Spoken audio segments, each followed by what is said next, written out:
కాళేశ్వరం మీద ఏర్పడినటువంటి కమిషన్ దాని కథ క్లైమాక్స్కి వచ్చింది. నిన్నటి విచారణతోటి కేసీఆర్ గారి విచారణతోటి ఆల్మోస్ట్ కంక్లూజ్ అయినట్టే. ఇక రిపోర్ట్ మాత్రమే పెండింగ్ ఉంటుంది. మరి ఆ రిపోర్ట్ ఎప్పటిలోపిస్తారు, ఏ రకమైనటువంటి రిపోర్ట్ రాబోతా ఉన్నది, లేకపోతే ఇప్పుడు ఈటల గారు, హరీష్ రావు గారు, కేసీఆర్ గారు వీళ్ళు ముగ్గురు మాట్లాడిన తర్వాత, వీళ్ళు ముగ్గురిని విచారించిన తర్వాత కమిషన్ మళ్ళీ ఇలా ముగ్గురి సమాధానాల ఆధారంగా ఇంకెవరైనా ప్రశ్నిస్తుందా, ఇంకెవరికైనా నోటీసులు జారీ చేస్తుందా అనేటువంటి అంశం కూడా తేలాల్సి ఉంది. మేబీ మనకు అందుతున్నటువంటి సమాచారం, మనం చాలామంది ఇరిగేషన్ ఎక్స్పర్ట్స్తో మాట్లాడినాం, చాలామంది అక్కడ జరిగినటువంటి వాళ్ళతోటి కొంత సమాచారం తీసుకుంటే ఇంకా ఎవరిని విచారించేటువంటి అవకాశం అయితే లేదు. బేసిక్గా ఏం జరిగింది, కమిషను ఎందుకు వీళ్ళని విచారించింది అనేటువంటి అంశం కూడా మనం చర్చిద్దాం ఇప్పుడు. సో ఇక ఇంకెవరిని విచారించే అవకాశం లేదు. కమిషన్కి కూడా, కమిషన్ చైర్మన్ ఎవరైతే ఉన్నారో జస్టిస్ పిసి ఘోష్ గారికి కూడా ఒక క్లారిటీ వచ్చింది.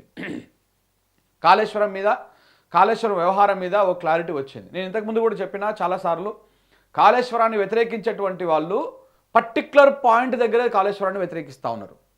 అంటే కొంతమంది కరెంటు విషయంలో, కరెంట్ ఎక్కువ యూజ్ అవుతుంది, కరెంటు బిల్ ఎక్కువ వస్తుందని ఆ పర్టిక్యులర్ పాయింట్లోనే, కొంతమంది మేడిగడ్డ నుంచి లిఫ్ట్ చేయడం వల్ల ఎక్కువ 3 లిఫ్ట్ పెట్టడం అనేది ఎక్కువ ఖర్చు అని చెప్పేసి దానివల్ల, కొంతమంది కాస్ట్ వల్ల, కొంతమంది ఈ నదిని వెనకకు తీసుకపోయి మళ్ళీ వరద వచ్చా మళ్ళీ కిందికి వదిలి పెట్టడం అనేటువంటి టాపిక్ మీద ఇట్లా పర్టిక్యులర్ పాయింట్స్ మీదనే కాళేశ్వరాన్ని వ్యతిరేకిస్తున్నటువంటి వాళ్ళ సంఖ్య ఎక్కువ ఉన్నది. అంతేగాని పూర్తి స్థాయిలో క్షుణ్ణంగా పరిశీలించి మొత్తాన్ని అర్థం చేసుకుంటే కాళేశ్వరాన్ని వ్యతిరేకించేటువంటి వాళ్ళ సంఖ్య చాలా తక్కువగా ఉంటుంది. కానీ వీళ్ళు ఏం చేస్తారంటే, ఎవరైనా సరే ఇప్పుడు ఇలా మేధావులుగా చెప్తున్నటువంటి వాళ్ళు కానీ, కొంతమంది రాజకీయ నాయకులు కానీ, ఇతర పార్టీలకు సంబంధించినటువంటి వాళ్ళు కానీ, వీళ్ళు కాళేశ్వరాన్ని పూర్తి స్థాయిలో అర్థం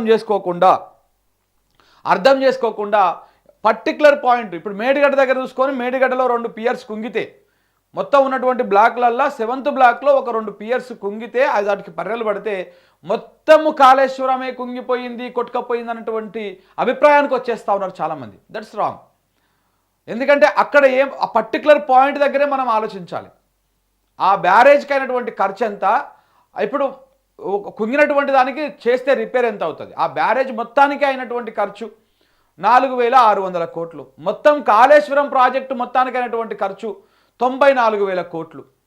సో కాబట్టి చాలా ఆ మేడిగడ్డలో 2 పియర్స్ ఏదో కుంగిపోతేనే అక్కడనే మొత్తం అంతా అయిపోయింది, కాళేశ్వరం మొత్తం కూలిపోయింది, అది కాళేశ్వరం కాదు కూలేశ్వరం అని చెప్పేసి మాట్లాడడము ఇది అవివేకం అవుతుంది, అజ్ఞానం అవుతుంది, అర్థం చేసుకోలేని తనం అవుతుంది, సోయి లేకపోవడం అవుతుంది. సో కాబట్టి ఓన్లీ ఆ పర్టిక్యులర్ పాయింట్ విషయంలోనే ఒక కంక్లూజన్కి వచ్చేసి ఇది మొత్తానికే పనికిరాదు.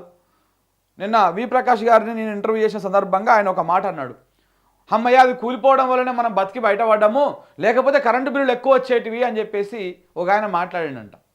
అంటే ఇలా ఓన్లీ కరెంట్ అనేటువంటి దాన్ని పర్టికులర్ పాయింట్ తీసుకొని మొత్తం కాళేశ్వరాన్ని వ్యతిరేకించడం. సో ఇలా వ్యతిరేకించేటువంటి వాళ్ళ వాయిస్ విన్నటువంటి కమిషను ఆయనకి ఏం అర్థం కాలేదు కూడా.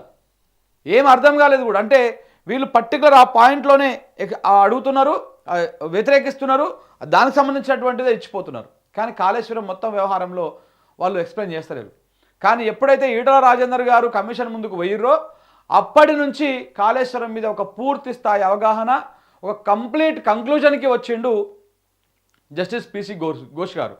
సో కాబట్టి ఇప్పుడు ఇంకా తదుపరిగా ఇంకెవరిని విచారించేటువంటి అవకాశం అయితే లేదు.